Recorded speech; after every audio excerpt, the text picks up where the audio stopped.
রমাদানকে সওয়াবের বসন্তকাল কেন বলা হয়? আলহামদুলিল্লাহ ওয়াসসালাতু ওয়াসসালামু আলা রাসূলিল্লাহ ওয়া আলা আলিহি ওয়া আসহাবিহি ওয়া মান ওয়ালা। বসন্তকাল তো একটা ঋতুর মানে বছরের সবচেয়ে সুন্দর ঋতু, সবচেয়ে উর্বর, সুন্দর সব দিক থেকে। সেই হিসাবে এভাবেই হয়তো অনেক উলামায়ে কেরাম উল্লেখ করেছেন এটা বোঝানোর জন্যে যে ইবাদতের ভরা মৌসুম হচ্ছে রমাদান। তবে বসন্তকাল এই নাম কিন্তু কোরআনে বা হাদিসে দেওয়া হয় নাই, সেটাও আমাদের একটু মনে রাখতে হবে। যেহেতু সব ধরনের হজ ছাড়া আর সব ধরনের ইবাদতের উপযোগী মাসটা হলো রমাদান, এই জন্যেই এটাকে ইবাদতের ভরা মৌসুমও বলা হয়।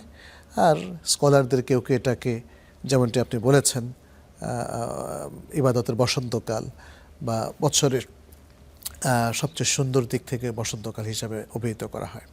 তো এখানে যে ইবাদতগুলো আমরা দেখি যে মানে যতগুলো ইবাদতের সমাহার, তার মধ্যে দেখেন শাহাদা, আশহাদু আল্লা ইলাহা ইল্লাল্লাহ ওয়া আশহাদু আন্না মুহাম্মাদান রাসূলুল্লাহ, এটা তো মুমিনের সার্বক্ষণিক একটা ইবাদা যেটা সে সবসময় তার অন্তরে বেয়ার করে। সেকেন্ড হলো ইকামাতুস সালাহ, তাহলে এটাও আমরা দেখছি রমাদানে আছে।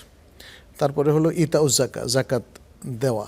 তো রমাদান কেন্দ্রিক অধিকাংশ মানুষ যাকাত দেওয়ার চেষ্টা করেন, এবং পাশে সাদাকাও।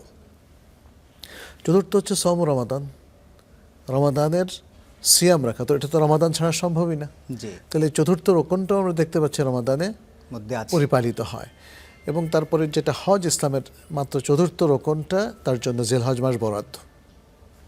এর বাইরে যেমন থেকে আমরা এতেকাফের মাস, এতেকাফ যদিও রমাদানের বাইরেও করা যায়, কিন্তু এতেকাফের জন্য রমাদান খুবই উপযোগী একটা সময়, বিশেষ করে শেষ 10 রাত্রি এবং শেষ 10 দিন। তারপরে হলো রমাদান মাসে ওমরা, ওমরা সারা বছরই করা যায়, কিন্তু রমাদান মাসের ওমরা একটা হজের সমান, অন্য মাসের ওমরা কিন্তু হজের সমান না। তারপর যাকাতুল ফিতর, এটা শুধু রমাদান কেন্দ্রিক, রমাদান শেষ যাকাতুল ফিতর দেবেন, ঈদের সালাতের আগে আদায় করবেন। এই তো এইভাবে আমরা দেখতে পাচ্ছি। মানে লাইলাতুল কদরও রয়েছে, লাইলাতুল কদর বছরের শ্রেষ্ঠ রাত্রি, এবং বছরের শ্রেষ্ঠ 10 রাত্রি হচ্ছে রমাদানের শেষ 10 রাত্রি। তাহলে এই সব দিক থেকে আমরা দেখতে পাচ্ছি রমাদান হলো সর্বাত্মক সব দিকের ইবাদতের একটা চমৎকার সময়, বরকতপূর্ণ সময়, বরকতপূর্ণ মাস। এবং রমাদানের সিয়াম সাধনাকে আল্লাহ তাআলা অন্য সকল ইবাদত থেকে এক্সেপশনাল করে নিয়েছেন, এবং তার নিজের পুরস্কার দিবেন, নিজেই তার পুরস্কার দিবেন বলে ঘোষণা করেছেন।